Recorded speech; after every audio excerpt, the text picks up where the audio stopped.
दोस्तों इस वीडियो में हम पढ़ेंगे फिजिक्स का सबसे आसान topic that is source of energy, यानी एनर्जी का स्रोत, एनर्जी का कहां से आना, यानी एनर्जी कहां से आता है। जैसे हम लोग खाना खाते हैं तो एनर्जी कहां से, खाने से मिलता है।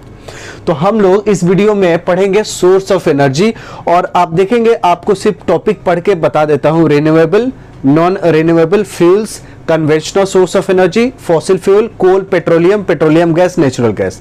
ये मेन चीज है, उसी से डिराइव ये चीज है और ये चीज है। तो बहुत ही आसान तरीके से आपको हर एक टॉपिक को क्लियर करूंगा और हम लोग जब क्वेश्चंस करेंगे इसका तब ज्यादा क्लैरिटी पता चलेगा। वैसे ये थ्योरेटिकल पोर्शन है और इसमें थ्योरी बहुत ज्यादा है, तो सब थ्योरी पढ़ने लगेंगे तो फिर एंट्रेंस एग्जामिनेशंस की तैयारी आपके लिए कठिन लगने लगेगा, मुश्किल लगने लगेगा। आपको ऐसा लगेगा कि यार मैं क्या ही पढ़ रहा हूं, क्या ही कहानी पढ़ रहा हूं। इसलिए आपको मेन टॉपिक पढ़ाया जाएगा और आपको ज्यादा से ज्यादा क्वेश्चंस कराएंगे, क्योंकि एंट्रेंस एग्जामिनेशंस में क्वेश्चंस आते हैं और क्वेश्चन को कैसे सॉल्व करें ये बहुत जरूरी होता है। तो दोस्तों देखिए, सोर्स ऑफ एनर्जी यानी ऊर्जा के स्रोत, एनर्जी कहां से मिलता है। तो मैंने बता दिया कि मैं खाना खाता हूं या आप भी खाना खाते हैं तो एनर्जी मिलता है। अब जो पेड़ पौधे हैं, अगर सूरज नहीं उगता है तो आप देखते हैं कि मुरझा जाते हैं। तो पेड़ पौधों को खाना सूरज से मिलता है, ठीक है। आजकल कोरोना वायरस है, एक दूसरे को बहुत फैल रहा है, तो उसका एनर्जी कहाँ से मिलता है, तो उसको इंसानों से एनर्जी मिल जाता है। वो एक से दूसरे टाइप्स में भी चेंज हो रहे हैं, तो एनर्जी कहीं ना कहीं किसी न किसी को मिलता है। जैसे सांप मेढक को खाता है तो उसको एनर्जी मिलता है। तो सोर्स ऑफ एनर्जी के बारे में इतना आसान टॉपिक है और जीवन में हमेशा यूज होता है। अब पेट्रोल तो सबको यूज करता है, तो पेट्रोल के बारे में जानना बहुत जरूरी है। रिन्यूएबल एनर्जी क्या होता है, अब यहां पे देखेंगे, इस शब्द को तोड़ेंगे तो यहां है री, RENE से न्यू और यहां से एबल, मतलब इसमें जोड़ेंगे तो RE plus new plus able, तो तीन वर्ड से मिलके बना है। री मतलब क्या होता है कि दोबारा, री मतलब दोबारा। जैसे एग्जाम हो गया, आपका पेपर लीक हो गया तो बोलेंगे दोबारा एग्जाम होगा, यानी री एग्जाम होगा। उसी तरह न्यू एबल, जैसे पासपोर्ट होता है, ड्राइविंग लाइसेंस होता है, गाड़ी का रजिस्ट्रेशन होता है, दवाई होता है, उसको क्या है, एक्सपायर हो जाता है। बहुत सारे वीडियो डाउनलोड करते हैं, उसका एक्सपायरी हो जाता है। जैसे मान लीजिए यूट्यूब का वीडियो डाउनलोड करते हैं तो वो कुछ दिनों तक रहता है, उसके बाद फिर से रिन्यू करना पड़ता है। रिन्यू मतलब उसको दोबारा नया करना, रिन्यू मतलब दोबारा नया करना। तो रिन्यूएबल एनर्जी वो एनर्जी जो कभी खत्म ना हो, वो एनर्जी जो कभी खत्म ना हो और अपने एटमॉस्फेयर में रिन्यू होती रहे। जैसे सूरज की रोशनी से एनर्जी बनना। तो देखिए, पेट्रोल तो जमीन के अंदर लिमिटेड है, कहीं ना कहीं कभी ना कभी किसी समय पेट्रोल खत्म हो जाएगा पूरी दुनिया से। कोयला भी खत्म हो जाएगा, डीजल भी खत्म हो जाएगा, केरोसिन भी खत्म हो जाएगा, और भी जो चीजें हैं मैं आपको बताऊंगा वो खत्म हो जाएगा। यूरेनियम जैसा है वो खत्म हो जाएगा, यूरेनियम जिससे कि न्यूक्लियर बॉम्ब बनता है, हाइड्रोजन बॉम्ब भी बनता है, वो भी खत्म हो जाएगा। लेकिन सबसे कमाल की बातें ये हैं कि रिन्यूएबल एनर्जी कभी खत्म ही नहीं होगा। तो क्वेश्चन क्या आएगा एंट्रेंस एग्जामिनेशंस में कि कौन सी एनर्जी है जो कभी खत्म नहीं होती है, तो आपको बताना है कि रिन्यूएबल एनर्जी कभी खत्म नहीं होती, ठीक है। कौन सा, रिन्यूएबल एनर्जी जो बार बार रिन्यू होती हो। जैसे कि लकड़ी है, लकड़ी का एनर्जी से, मान लीजिए कि लकड़ी से खाना आप बनाते हैं या हमारे घर पे लकड़ी से खाना बनता है, तो लकड़ी का बीज अगर मतलब पेड़ लगाएंगे तो फिर लकड़ी बन जाएगा, फिर काट दीजिए, फिर लकड़ी उगा लीजिए। तो ये तो नेचर में लकड़ी हमेशा उपजता रहेगा और लकड़ी का हम लोग इस्तेमाल करते रहेंगे। तो लकड़ी हमेशा कभी मतलब पूरे जीवन में कभी भी नहीं खत्म होने वाला, पूरी लाइफ ऑफ स्पैन ऑफ पूरे धरती के जीवन, अपना जीवन तो बहुत कम है, धरती के जीवन हम कह रहे हैं कि धरती पे पेड़ पौधे हमेशा थे, हैं और रहेंगे। सूरज की रोशनी थी, है और रहेगी। हवा बह रहा है, आगे भी बहती रहेगी। ये सब रिन्यूएबल एनर्जी है, यानी रिन्यू होता रहता है, ठीक है। तो रिन्यूएबल एनर्जी आपको बिल्कुल पक्का सही समझ में आ गया। अब नॉन रिन्यूएबल, जो रिन्यू ही नहीं होता है, जैसे पेट्रोल हो गया। अब लीजिए पेट्रोल, पेट्रोल क्या है कि जमीन से निकलता है, एक ना एक दिन कुछ समय आएगा जहां पे ये पेट्रोल क्या होगा, खत्म हो जाएगा, फिनिश हो जाएगा, नील बट्टा सन्नाटा हो जाएगा। तो पेट्रोल जो है वो नॉन रिन्यूएबल एनर्जी है, यानी पेट्रोल रिन्यू नहीं होगा। उसी तरह डीजल, केरोसिन, कोयला, ये रिन्यूएबल एनर्जी नहीं है, यानी ये है नॉन रिन्यूएबल एनर्जी। जैसे कोल मतलब कोयला होता है, पेट्रोल हो गया, डीजल हो गया, ये सब क्या है? Non renewable energy. रिन्यूएबल मतलब सोलर हो गया, विंड हो गया, हवा से बहने वाली। देखिए यहां पे जितने मैंने यहां पे लिए हैं, यहां से यहां तक, ये सब रिन्यूएबल एनर्जी है। ये देखिए यहां मैंने जो लिए हैं यहां पे, ये सारे रिन्यू होने वाले एनर्जी है। जैसे हाइड्रो इलेक्ट्रिक है। अब पानी कितनों धरती से खत्म हो जाए, लेकिन ग्लेशियर में, समुद्र में पानी रहेगी। बारिश का साइकिल चलता रहेगा। पॉल्यूशन से क्या होता है कि कभी ज्यादा बारिश होगी, कभी कम बारिश होगी, लेकिन कितनों पॉल्यूशन हो जाए, बारिश जरूर होगी, बारिश जरूर होगी। तो अगर पानी से कहीं बिजली बन रहा है तो हमेशा बनता रहेगा, वो पानी खत्म होने वाला नहीं है। लकड़ी से अगर आप ईंधन बना रहे हैं, कुछ बना रहे हैं या ट्रेन चला रहे हैं, तो लकड़ी भी खत्म होने वाला नहीं है। उसी तरह इसमें बायोमास, लकड़ी, वुड, बायोगैस, काऊ डंग, गाय का जो उपला होता है, tidal energy, wave energy, solar energy, geothermal, solar cooker, wind energy, ocean thermal, hydro electric, ये सारे रिन्यू होते रहेंगे। रिन्यू कौन नहीं होंगे? जो कोयला वाला है, पेट्रोल वाला, डीजल, ये रिन्यू नहीं होगा, ये नॉन रिन्यूएबल है। अब फॉसिल फ्यूल को ही बोलते हैं कोयला, डीजल, पेट्रोल, किरोसिन, यहां किरोसिन भी बोल सकते हैं, किरोसिन। तो फॉसिल फ्यूल उसको बोलते हैं जो जमीन के अंदर पाया जाता है। किसके अंदर? जमीन के अंदर। तो जमीन के अंदर फ्यूल मतलब क्या होता है? ईंधन। फ्यूल मतलब ईंधन, जिसको जलाने से हमें एनर्जी मिलती है। जैसे लकड़ी हो गया, आप पेपर होगा, प्लास्टिक, सब जलाते हैं तो कुछ ना कुछ गर्मी महसूस होती है, हीट मिलती है, एनर्जी मिलती है, उसी को कहते हैं फ्यूल, ईंधन।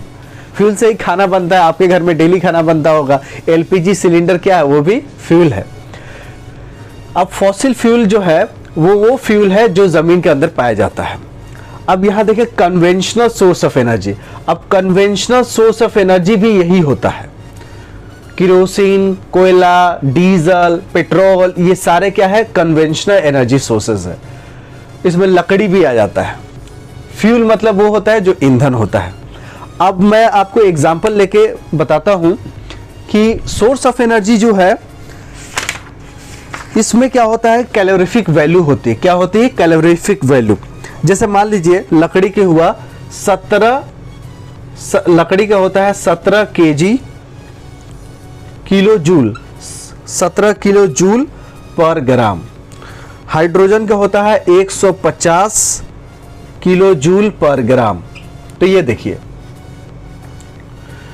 ये होता है सीवी। सीवी क्या होती है? Calorific value. तो ये है लकड़ी का। किसका है? लकड़ी का। ये लकड़ी का है और ये है आपका हाइड्रोजन गैस का, H गैस, हाइड्रोजन गैस। अब हाइड्रोजन गैस को 1 ग्राम जलाएंगे तो इसमें 150 किलो जूल का एनर्जी निकलेगा, और लकड़ी को जलाएंगे तो 17 किलो जूल निकलेगा। तो इसकी कैलोरीफिक वैल्यू ज्यादा है, यानी कम अमाउंट में कितना एनर्जी उत्पन्न करेगा, उसका सीवी हाई होगा। जैसे मीथेन हो गया, एलपीजी सिलेंडर। एलपीजी जो घर पे खाना बनता है, घर पे जो खाना बनता है, इसका होता है 50 किलो जूल पर ग्राम। मतलब 1 ग्राम अगर एलपीजी को, एलपीजी 1 ग्राम जलाएंगे तो उसमें एनर्जी कितना निकलेगा? 50 किलो जूल। और हाइड्रोजन गैस देखिए, हाइड्रोजन गैस एकदम बिल्कुल बहुत ज्यादा एनर्जी देता है, दमदार एकदम। 1 ग्राम जलाने पे 150 किलो जूल। और एलपीजी, जिसको हम समझते हैं कि आग लगेगा तो ब्लास्ट हो जाएगा, एलपीजी सिलेंडर जो घर पे खाना बनता है, इसका 1 ग्राम में 50 किलो जूल। लकड़ी का बहुत कम, 1 ग्राम लकड़ी को जलाएंगे तो 17 किलो जूल ही एनर्जी निकलेगा। तो ये पूछता है, क्वेश्चन क्या आता है एंट्रेंस एग्जामिनेशंस में कि कैलोरीफिक वैल्यू क्या है? सीवी। इसको बोलते हैं कैलोरीफिक वैल्यू। कैलोरीफिक जो वैल्यू होती है उसका यूनिट क्या होता है? तो किलो जूल पर ग्राम या जूल पर ग्राम। ठीक है, कैलोरीफिक वैल्यू, जिसको हीट वैल्यू भी बोलते हैं। हम ऑब्जेक्टिव क्वेश्चंस में आपको सब कराएंगे। कन्वेंशनल एनर्जी उसको बोलते हैं जो फॉसिल फ्यूल हो plus would. Conventional source of energy किसको बोलेंगे? फॉसिल फ्यूल और प्लस वुड, लकड़ी और फॉसिल फ्यूल, यानी लकड़ी, कोल, पेट्रोलियम, केरोसिन, डीजल को कन्वेंशनल एनर्जी बोलते हैं। मतलब वो एनर्जी जो हमें यूज करने में बहुत आसानी होती हो, जैसे लकड़ी को जलाने में बहुत आसानी होती है, अंतिम संस्कार भी लकड़ियों से होता है, घर पे जितने फर्नीचर है लकड़ी से बनता है।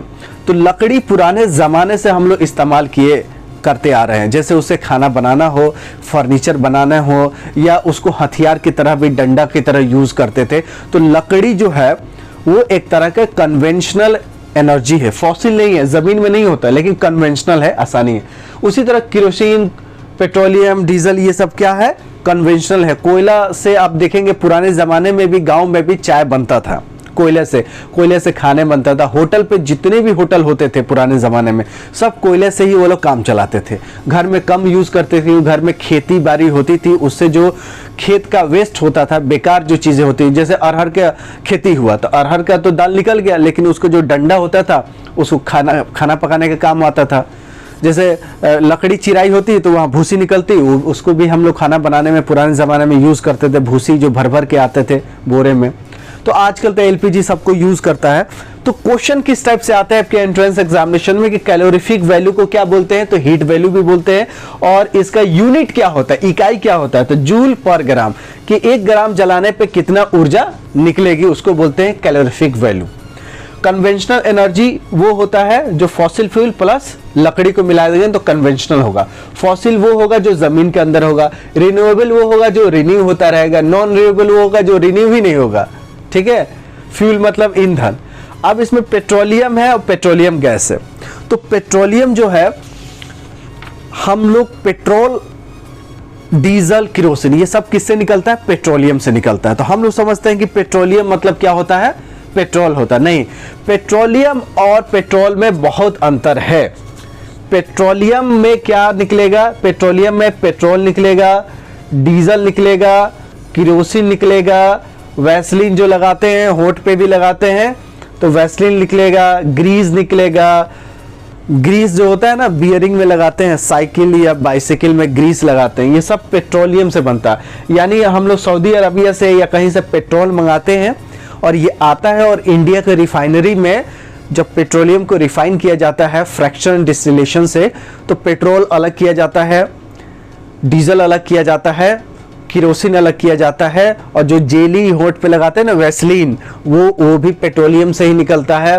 और इसके अलावा आपके जो ये ग्रीस जो होता है, जो बियरिंग में लगाते हैं, जो साइकिल मैकेनिक यूज़ करते हैं ना, ग्रीस की चक्का जल्दी जल्दी घूम नाचे, या आपके इंजन ऑयल होता है, तो वो सब पेट्रोलियम ही प्रोडक्ट है। तो कच्चा तेल जो आता है वो उसको बोलते हैं पेट्रोलियम। और कच्चा तेल को रिफाइन करके फिर केरोसिन बनता है, डीजल बनता है, और आपके क्या क्या बनता है? वैसलीन बनता है, ग्रीस बनता है, किसके? पेट्रोलियम से। अब पेट्रोलियम गैस है। पेट्रोलियम में सबसे ज़्यादा क्या रहता है ये मैं आपको बताऊं। पेट्रोलियम जो शब्द है वो बनता है पेट्रा प्लस ओलियम, यानी रॉक का तेल, पत्थर का तेल। पत्थर का तेल को बोलते हैं पेट्रोलियम, जिसको बोलते हैं क्रूड ऑयल, जो कि अपने देश में सबसे ज़्यादा क्या हो रहा है? महंगा होता जा रहा है। तो आपको मैं बताता हूं कि पेट्रोलियम में जो क्वेश्चंस आता है, किस टाइप्स के क्वेश्चंस आता है कि पेट्रोलियम में कौन सा प्रोडक्ट सबसे ज़्यादा होता है? ब्यूटेन होता है, मीथेन होता है, इथेन होता है, प्रोपेन होता है, क्या होता है? तो उसको ऑब्जेक्टिव क्वेश्चंस में करवाऊंगा। हाल फिलहाल चीज़ें देख लेते हैं मोटा मोटी। नेचुरल गैस जो होता है, जिसको बोलते हैं सीएनजी, क्या बोलते हैं? सीएनजी, जिससे कार चलती है। अब इसका कोई फुल फॉर्म भी बहुत कम लोग जानते हैं। सीएनजी दिल्ली में मिलता था, लेकिन आजकल यूपी, बिहार हो, बंगाल हो, उड़ीसा हो, राजस्थान हो, हरियाणा हो, हर जगह सीएनजी मिलता है। कंप्रेस्ड नेचुरल गैस, यानी नेचुरल गैस तो है, इसको कंप्रेस कर देते हैं, तो क्या बोलता है? सीएनजी। इससे गाड़ियां चलती है आजकल, इससे पॉल्यूशन थोड़ा कम होता है और बहुत सस्ता है। जब मैं दिल्ली में रहा करता था तो 18 रुपया पर केजी पड़ता था। कितना? 18 रुपया। जब पेट्रोल 60 रुपया होता था तो ये 18 रुपया था। आज भी मुझे लगता है कि 38 रुपया केजी है नेचुरल गैस। तो ये बहुत सस्ता पड़ता है। पेट्रोल कहाँ 100 रुपया है और ये सीएनजी कितना है, 40 रुपया के आसपास है। तो और फ्यूल का इकोनॉमी देखेंगे वो लगभग सेम रहता है। मतलब नेचुरल गैस सीएनजी से आप गाड़ी चलाएंगे तो बहुत सस्ता पड़ेगा। सीएनजी का फुल फॉर्म आप जरूर जाइएगा, कंप्रेस नेचुरल गैस, ठीक है। नेचुरल गैस को कंप्रेस करते हैं। अब एलपीजी होता है, एलपीजी लिक्विफाइड पेट्रोलियम गैस, ये पेट्रोलियम गैस है। एलपीजी, सीएनजी, तो एलपीजी से हम लोग घर पे खाना बनाते हैं और सीएनजी से गाड़ी चलाते हैं। तो पेट्रोलियम जो गैस होता है इससे घर पे अपना खाना बनता है। तो पेट्रोलियम का ही प्रोडक्ट है एलपीजी। नेचुरल गैस है, इससे क्या होता है, गाड़ियां चलती। अब हम लोग आते हैं इस पे, ये है renewable source of energy, hydro electric energy. जो बिजली पानी से बनता है उसको बोलते हैं हाइड्रो इलेक्ट्रिक एनर्जी। हाइड्रो मतलब ये क्या होता है, पानी। क्या होता है, पानी। बोलते हैं ना बिजली, पानी से बिजली बनना को बोलते हैं कि हाइड्रो इलेक्ट्रिक एनर्जी, ठीक है। उसके बाद है ओशन थर्मल एनर्जी।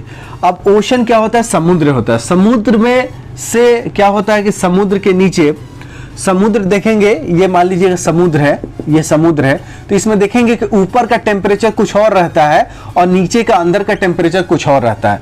दोनों को देखेंगे टेम्परेचर ऊपर नीचे में तो 20 डिग्री सेल्सियस का अंतर होता है।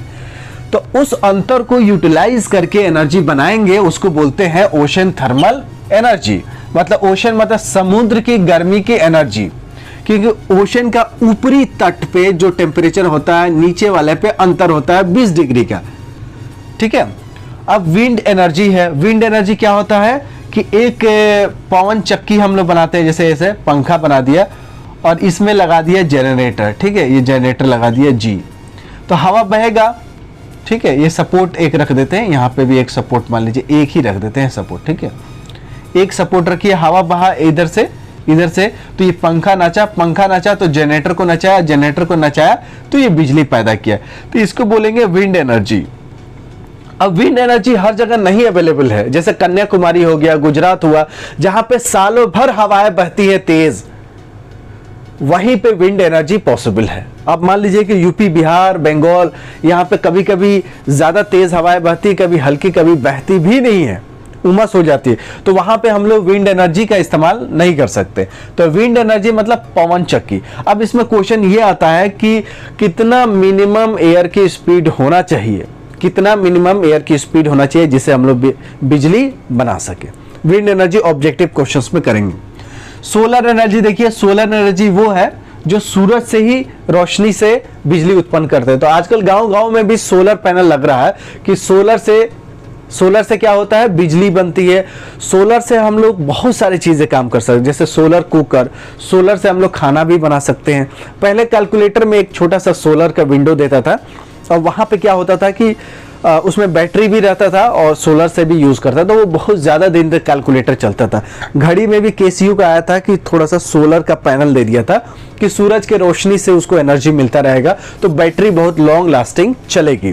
तो आजकल तो सोलर पैनल लोग गांव-गांव में, शहरों में छत पे ऊपर रख रहे हैं, और जब लाइट कट जाती है तो सोलर से ही बिजली उनके घर पे आ जाती है, तो सोलर से बिजली बनती है, सोलर एनर्जी। अब इस सोलर को सूरज की रोशनी से खाना भी पक सकता है।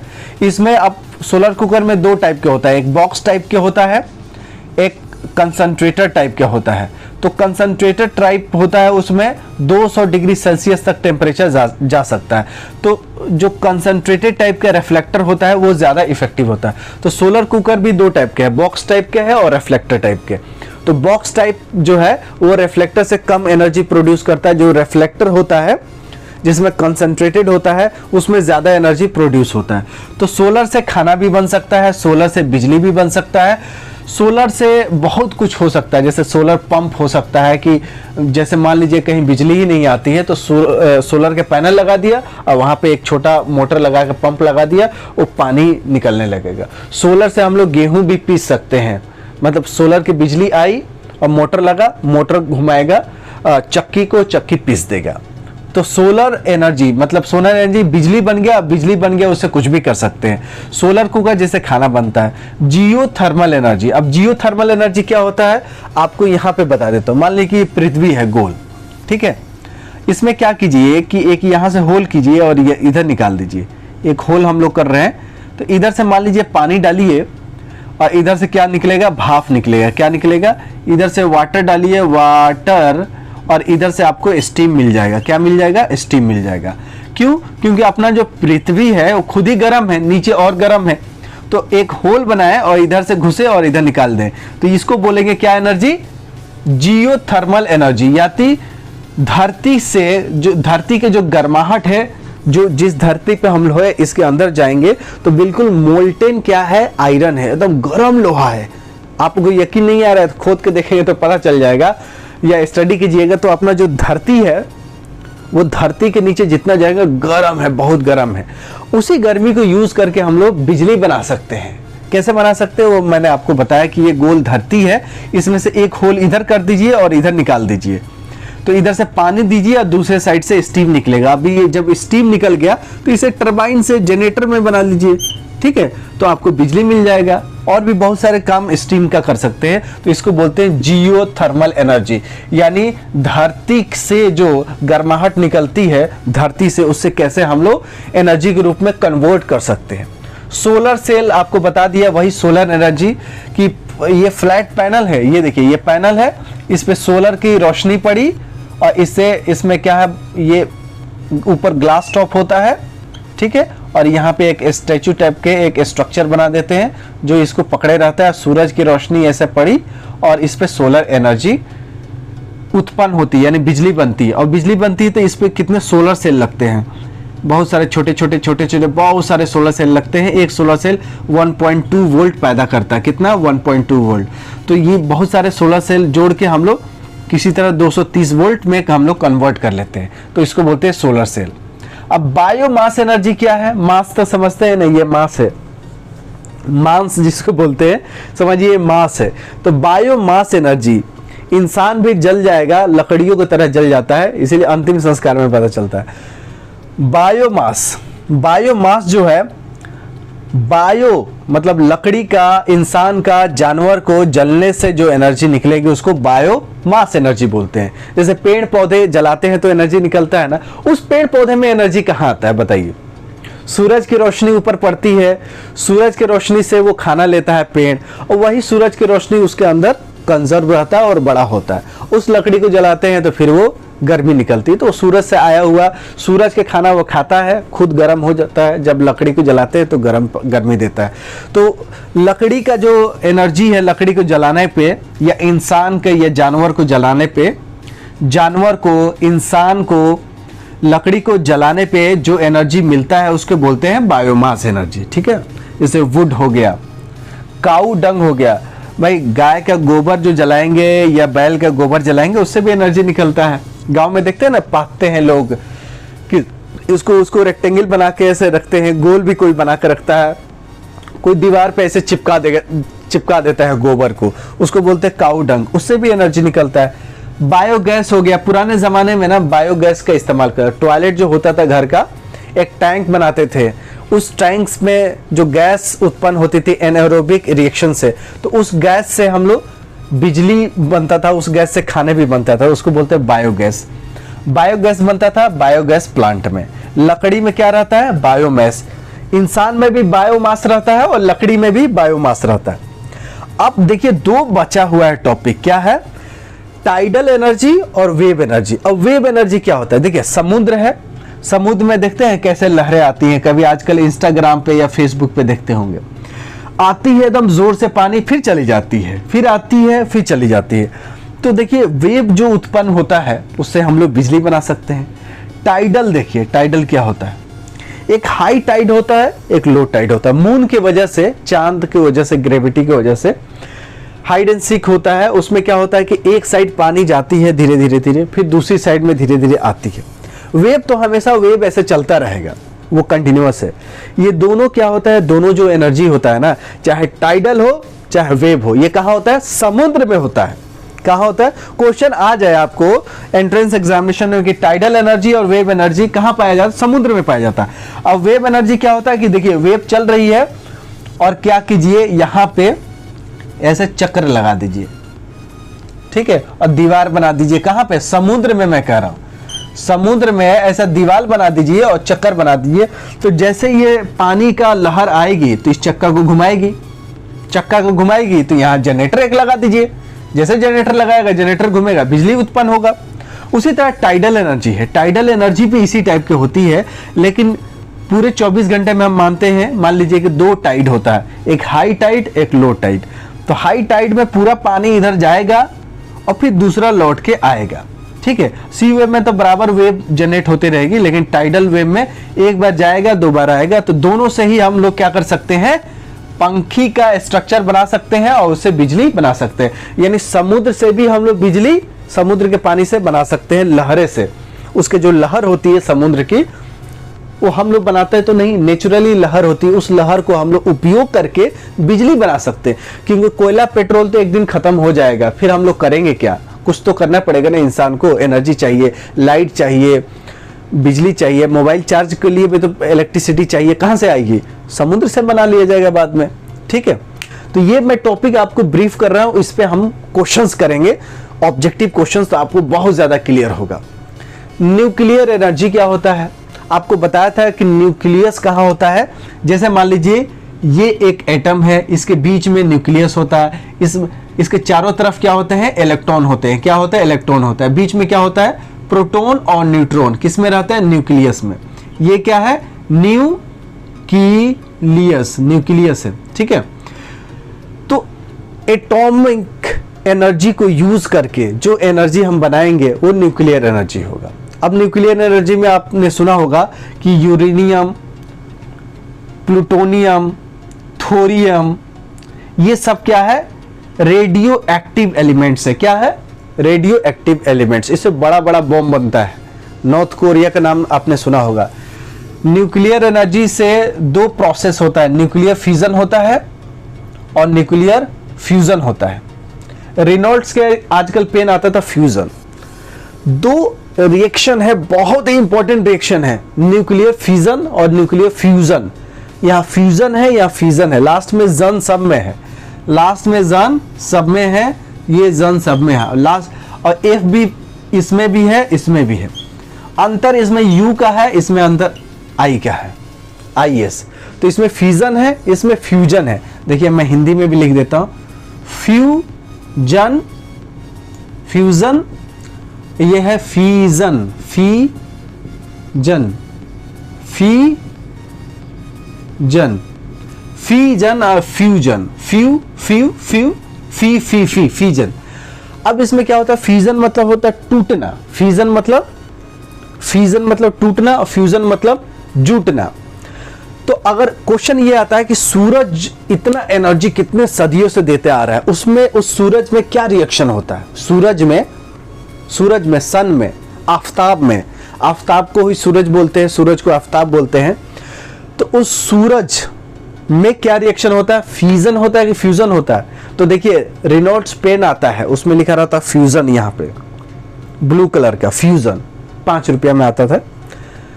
अब फ्यूजन होता है सूरज में, किस में होता है, सूरज में। और हाइड्रोजन बॉम्ब भी बनता है, वो भी फ्यूजन से बनता है। तो नॉर्थ कोरिया वाला किम जोंग अभी हाल फिलहाल में हाइड्रोजन बॉम्ब को टेस्टिंग किया था समुद्री इलाका में, तो पूरी दुनिया में सुनामी आ गया था, धरती हिल गया था। क्या किया था उसने, हाइड्रोजन बॉम्ब। अब कोई पूछेगा कि एटम बम और हाइड्रोजन बॉम्ब में खतरनाक कौन सा है, एटम बम में और हाइड्रोजन बॉम्ब में। तो हाइड्रोजन बॉम्ब सबसे खतरनाक है। कौन सा है, हाइड्रोजन बॉम्ब, जो हाल फिलहाल में किम जोंग ने इसको टेस्ट किया था अपने नॉर्थ कोरिया में, जिससे पूरी दुनिया हिल गई थी, इतना खतरनाक है।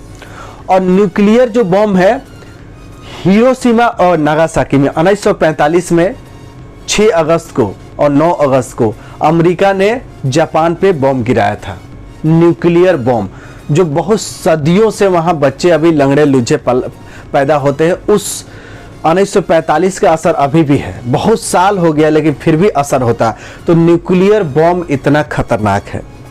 तो ये न्यूक्लियर बॉम्ब जो बनता है वो न्यूक्लियर फिजन से बनता है, हाइड्रोजन बॉम्ब जो बनता है फ्यूजन से बनता है। सूरज में होता है फ्यूजन, और न्यूक्लियर जो प्लांट होते हैं ना, जैसे न्यूक्लियर पावर प्लांट जहां बिजली बनता है, वहां फ्यूजन होते हैं। तो एटम बम हो गया, न्यूक्लियर बम हो गया, न्यूक्लियर पावर प्लांट हो गया, ये फ्यूजन रिएक्शन पे बेस्ड है। और फ्यूजन पे हाइड्रोजन बम, और सूरज क्या है, सन। सन में जो अभिक्रिया होती है फ्यूजन होता है। फ्यूजन मतलब जुटना, दो चीज मिलके एक बड़ा चीज रूप लेती है, उसको बोलते हैं फ्यूज करना। फ्यूज मतलब जुड़ना, फ्यूजन मतलब टूटना। जब न्यूट्रॉन का बॉम्बार्डमेंट यूरेनियम से किया जाता है तो उसमें जो एनर्जी निकलती है वो चेन रिएक्शन होता है। कैसे होता है, न्यूक्लियर बॉम्ब में क्या होता है कि एक जो एनर्जी होती है वो 3 न्यूट्रॉन्स देते हैं, फिर ये 3 देते हैं, फिर ये 3 देते हैं, ये 3 देते हैं। इतना जल्दी जल्दी एनर्जी होता है, जैसे कोरोना वायरस कैसे फैल रहा है, एकदम एक ने 3 पैदा किया। जय हो मूवी में कहता है सलमान खान की, एक आदमी अगर 3 आदमी को मदद करेगा, फिर वो 3 आदमी अलग अलग 3 आदमी की मदद करेंगे तो कितने चेन रिएक्शन बन जाएगा। उसी तरह फ्यूजन में होता है रिएक्शन। एक जो होता है यूरेनियम पे बम्बार्डमेंट होता है तो उसमें 3 न्यूट्रॉन्स निकलते हैं, और फिर 3 न्यूट्रॉन्स 3 त्रिका 9 निकालते, फिर 9 9 त्रि 27। इतना जल्दी जल्दी जल्दी जल्दी जल्दी जल्दी जल्दी जल्दी जल्दी जल्दी जल्दी जल्दी न्यूट्रॉन्स निकलते हैं, उसमें एकदम इतना एनर्जी निकलता है कि लोग मर जाते हैं। जहां जहां हवा चलती है लोग मरते जाते हैं। वही हुआ था जापान में 1945 में न्यूक्लियर बॉम्ब गिराया गया था। तो हर देश आजकल देखते नहीं है, बोलते हैं कि मेरे पास भी न्यूक्लियर बॉम्ब है, ऐसा मत मानो, तुम मुझे हल्के में मत लो, पाकिस्तान के पास न्यूक्लियर बॉम्ब है, ठीक है। तो न्यूक्लियर बॉम्ब उससे बोलते हैं। लेकिन इससे भी खतरनाक है फ्यूजन वाला, जो कि सूरज में होता है और हाइड्रोजन बॉम्ब में होता है। हाल फिलहाल में नॉर्थ कोरिया इसमें टेस्टिंग में जो एनर्जी निकलता है E=mc²। ये आइंस्टीन साहब ने बहुत सदियों पहले दिया था। यह c क्या है, वेलोसिटी ऑफ लाइट है, 3 × 10⁸ मीटर पर सेकेंड। ये c की वैल्यू है, 3 × 10⁸ मीटर पर सेकेंड। तो एनर्जी इतनी निकलती है, इतनी निकलती है। अब 1 kg पे मटेरियल पे अगर 1 kg कोई माल है यूरेनियम, 1 kg के यूरेनियम से अगर एटम बम बना रहा है तो c² समझ लीजिए, मतलब ये लाइट के स्पीड है इसके स्क्वायर। इतना एनर्जी निकलता है, बहुत एनर्जी निकलता है एटम बम में, और हाइड्रोजन बम में उससे कई गुना निकलता है। तो ये दोनों जो रिएक्शंस होते हैं ये सब न्यूक्लियर एनर्जी है। क्या है, न्यूक्लियर एनर्जी। मतलब कुछ कुछ ऐसे एटम्स हैं जिनमें हम लोग ये न्यूक्लियर एनर्जी को एक्सट्रैक्ट कर सकते हैं। जैसे मैंने आपको बताया था कि यूरेनियम हो गया, प्लूटोनियम हो गया, थोरियम हो गया, ये सारे रेडियो एक्टिव्स जो एलिमेंट्स हैं उससे फ्यूजन पॉसिबल होता है, ठीक है। हाइड्रोजन बम, इस सारे जितने भी टॉपिक्स में पढ़ाया वो सब पे ऑब्जेक्टिव क्वेश्चंस करूंगा। ये जो क्लासेस थी ये आपको पूरे सोर्स ऑफ एनर्जी का ओवरव्यू था और बेसिक चीजें थी, क्योंकि एक चीज में लगे रहते हैं तो पूरा कनेक्ट नहीं कर पाते हैं। अब मैंने पूरे एक स्क्रीन पे आपको पूरा सोर्स ऑफ एनर्जी खत्म कर दिया है, तो आपको थोड़ा कॉन्फिडेंस मिलेगा, बूस्टअप मिलेगा कि मैं पूरा टॉपिक के बारे में जान गया। अब एक एक में कुछ कुछ पैरामीटर्स है। जैसे मान लीजिए एक क्वेश्चन है कि बिजली बनाने के लिए पानी से, पानी कितना ऊपर से गिरेगा कि बिजली बनेगा। ऐसा नहीं कि यहां से गिराएंगे तो बिजली, कम से कम 10 मीटर के हाइट होना चाहिए। तो 10 मीटर की हाइट होना चाहिए कि 1 मीटर होना चाहिए कि 20 या 100, तो मिनिमम 10 मीटर से हाइट से गिरना चाहिए। हम इसको क्वेश्चन में देखेंगे कि कितना मिनिमम हाइट से गिरना चाहिए कि बिजली बनेगी। हवा चल रही, अब थोड़ी थोड़ी हल्की हवा चलती है, इससे थोड़ी बिजली बनेगा। कितना स्पीड से हवा चलनी चाहिए कि बिजली बनेगी। सोलर एनर्जी जो होता है, एक एक सोलर सेल कितना वोल्टेज देता है, जैसे मैंने बताया 1.2 वोल्ट।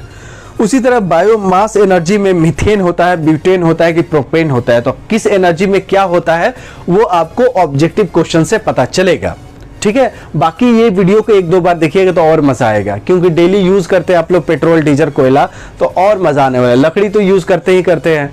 अब बॉम्ब के बारे में सुने तो बहुत मजा ही आया होगा कि हाइड्रोजन बॉम्ब और एटम बॉम्ब।